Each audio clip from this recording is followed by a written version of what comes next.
Tulad ng inaasahan, nagsalita si Jiang Soren, kung ganoon, ano sa tingin mo ang dapat nating gawin? Malamig na sanggal nilang Bai, dito na natin tapusin ang araw na ito. Aakto ako na parang walang nangyari. Wala akong malalim na galit sa inyong Red Moon City, yon ang pinakamalaking kondisyon ko.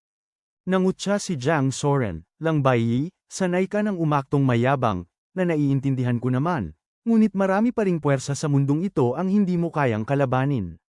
Pwede naming alisin ang kinakailangang ipahayag ito sa mundo, basta't mangako ka na hindi ka kailanman papatay ng sinuman mula sa Red Moon City at hindi na muling tatapak sa Red Moon City sa iyong buhay.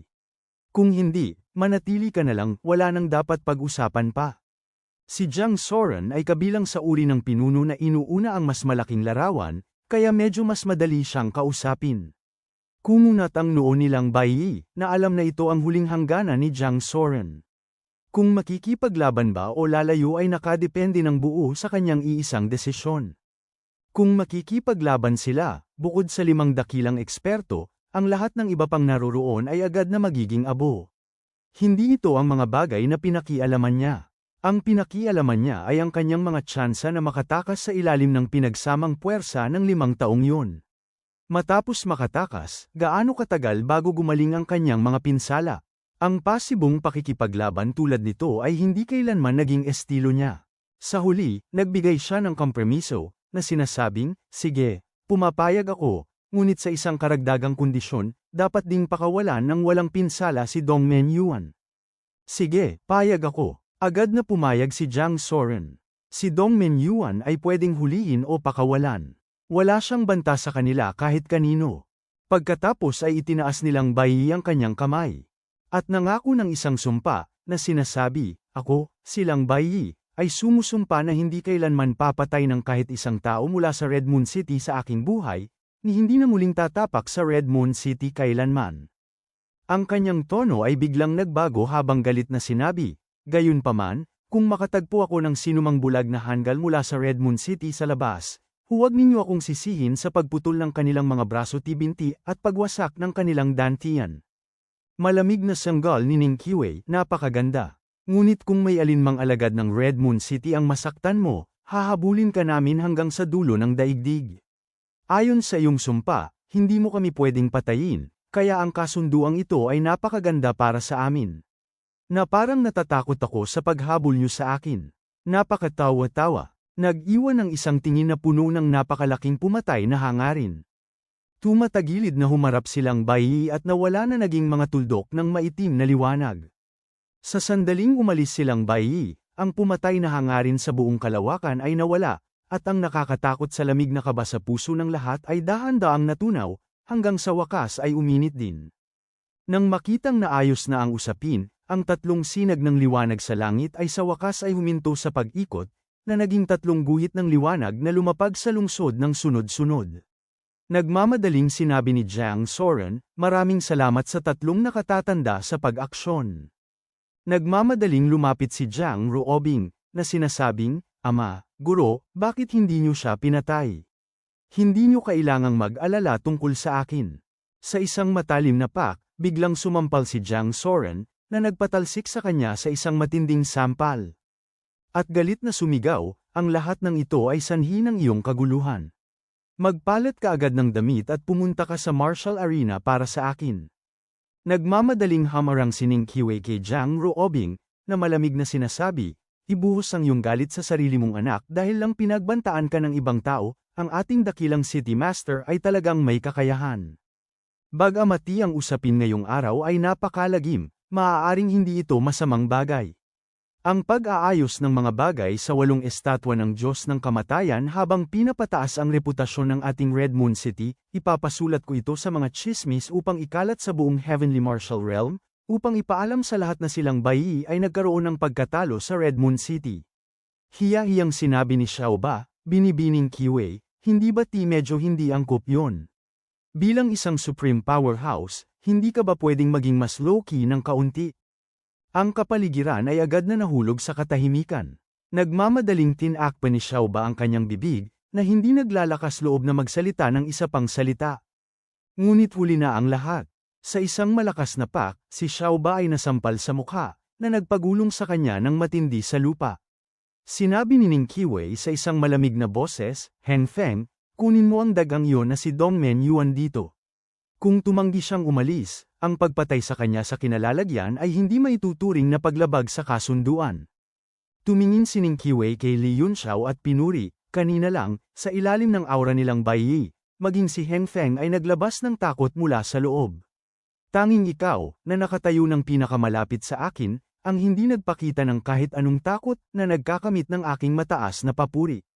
Ang kanyang mga salita ay agad na nakuha ang tingin ni Jiang Soren, na bahagyang nagulat sa kanya. Pinyunas ni Li Yunxiao ang kanyang pawis at hiyahiyang sinabi, sa totoo lang, sobrang natulala ako kaya nakalimutan ko kung ano ang takot. Ha, so natulala ka lang pala. Malamig na tumitig si Ning Qiwei kay Li Yunxiao, na alam na nagsasalita siya ng kabaliwan.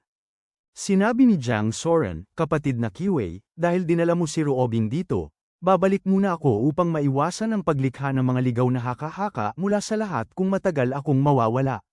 Bahagyang tumango si Ning Qiwei. Pagkatapos ay tumingin siya kay Jiang Ruobing, na ang mga pisngi ay namumula habang nagtatago sa likod ni Li Yunxiao. Sa wakas ay nagsalita siya, Ruobing, patawarin mo ako. Naglabas ng isang H si Jiang Ruobing, na inilingon ng kanyang ulo at tumangging magsalita. Nagpakawala ng isang buntong hininga si Jiang Soren, na naging isang sinag ng liwanag habang lumilipad palabas.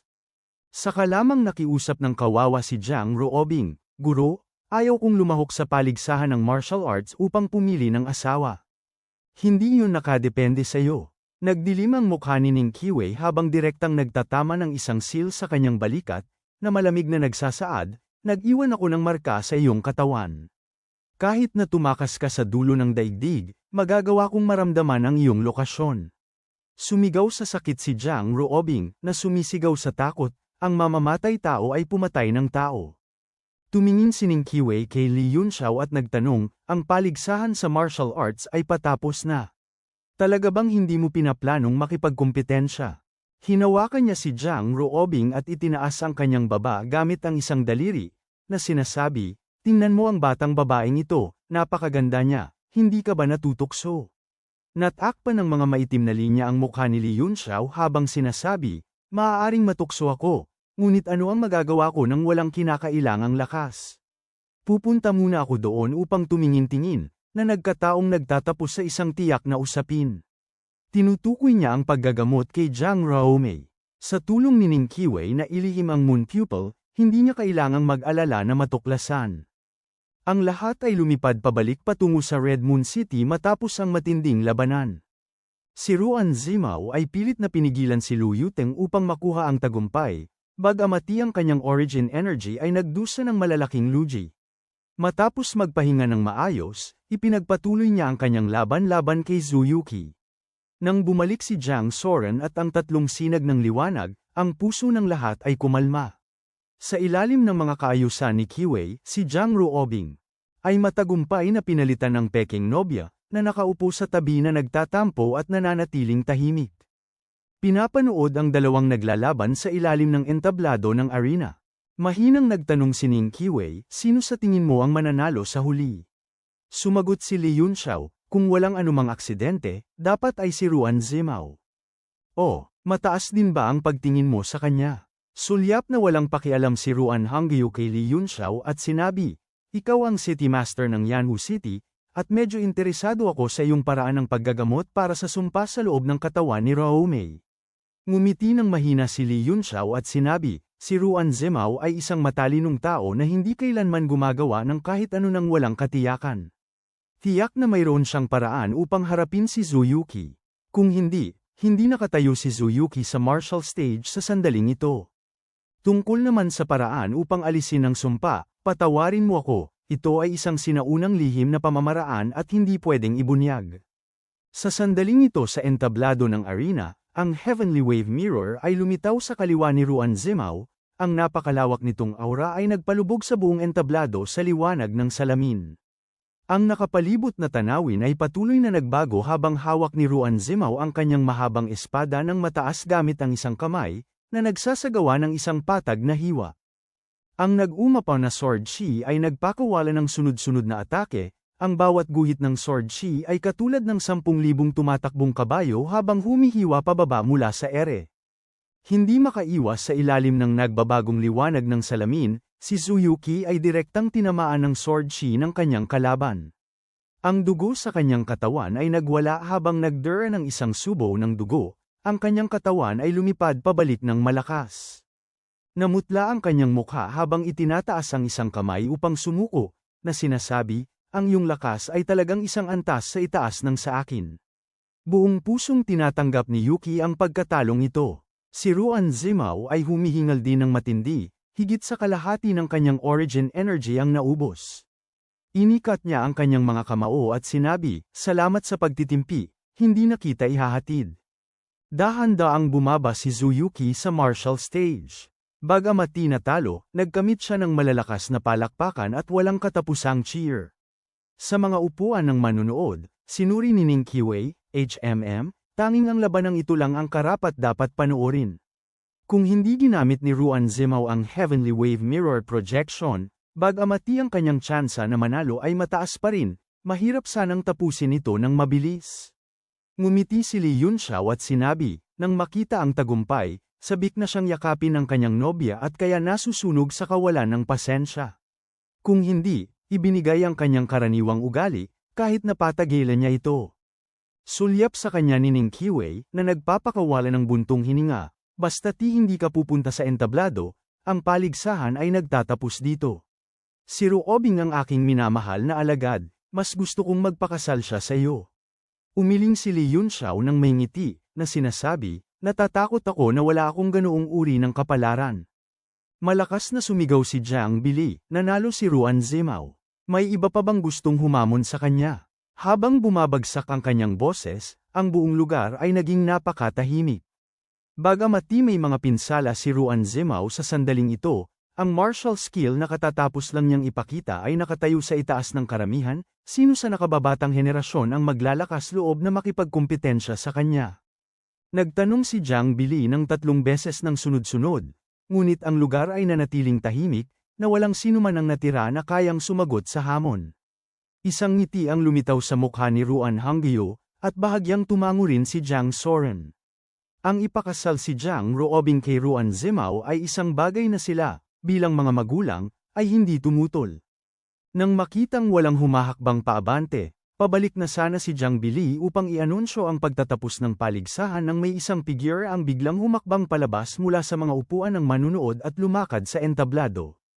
Agad na nagdulot ng isang kaguluhan habang ang lahat ng mata ay nagtipon sa kanya. Siya yun. Naglabas si Lee Yunxiao ng isang mahinang bulalas ng pagkagulat, na agad na naunawaan. Sumigaw din sa gulat si Jiang Ruobing, na sinasabing, si pinakamatandang kapatid yon.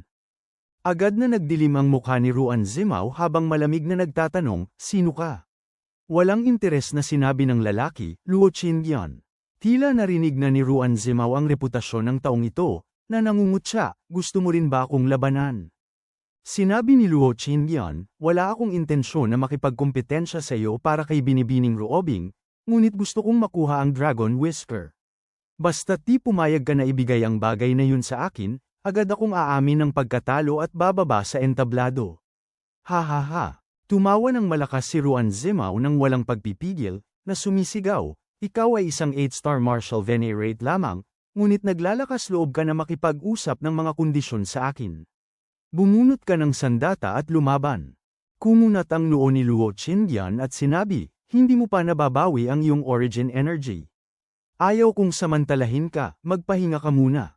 Hindi na kailangan. Mabilis na tumanggi si Ruan Zimao, na sinasabing, ang pakikitungo sa isang 8-star martial venerate ay hindi nangangailangan ng higit sa iisang galaw, hindi ito mag-aaksaya ng anumang oras. Nang makita ang tagumpay, hindi na siya makapaghintay, na sumusugod paabante gamit ang kanyang espada upang humiwa pababa.